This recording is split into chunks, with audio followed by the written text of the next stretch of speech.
കണ്ണൻദേവൻ മാനേജ്മെന്റുമായി നേരിട്ടുള്ള ചർച്ചയിലൂടെ ഒത്തുതീർപ്പിന് സാധ്യതയുണ്ടെന്ന മുദ്രാവാക്യവുമായി മൂന്നാറിൽ പൊമ്പിളയൊരുമൈ സമരം തുടരുന്നു. ട്രേഡ് യൂണിയനുകളെ പങ്കെടുപ്പിക്കാതെ ചർച്ച നടത്തിയാൽ തങ്ങളുടെ ആവശ്യങ്ങൾ അംഗീകരിക്കപ്പെടുമെന്നാണ് പൊമ്പിളയൊരുമയുടെ നിലപാട്.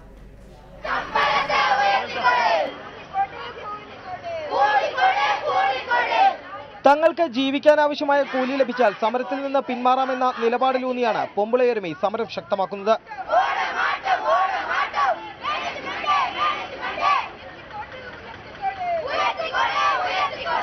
ഇതോടെ കൂടുതൽ തൊഴിലാളികൾ പൊമ്പിളയൊരുമയ്ക്കൊപ്പം ഇന്ന് സമരത്തിൽ അണിചേർന്നു. കോളേജ് വിദ്യാർത്ഥികളും തൊഴിലാളികളുടെ മക്കളും ഐക്യദാർഢ്യവുമായി എത്തി.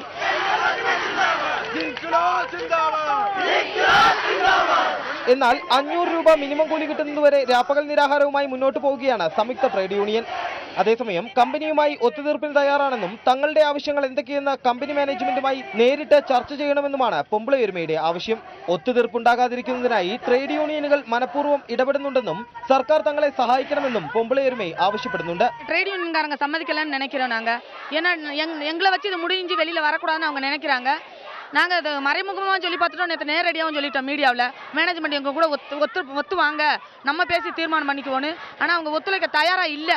அது என்ன காரணம்னு கண்டிப்பான முறைக்கு எங்களுக்கு தெரியணும். പൊമ്പിളയൊരുമയുടെ സമരപന്തലിലേക്ക് തള്ളിക്കയറാൻ ഇന്നും ട്രേഡ് യൂണിയൻ പ്രവർത്തകരുടെ ഭാഗത്തു നിന്ന് ശ്രമമുണ്ടായി.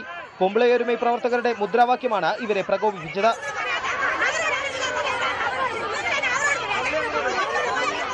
ഇതേ തുടർന്ന് സ്ഥലത്ത് രൂക്ഷമായ വാക്കേറ്റവും നേരിയ സംഘർഷവും ഉടലെടുത്തു. ഒടുവിൽ പോലീസ് ഇടപെട്ട് ഇവരെ പിന്തിരിപ്പിക്കുകയായിരുന്നു. ക്യാമറമാൻ എബിൻ സാബുവിനൊപ്പം യദു നാരായണൻ, റിപ്പോർട്ടർ.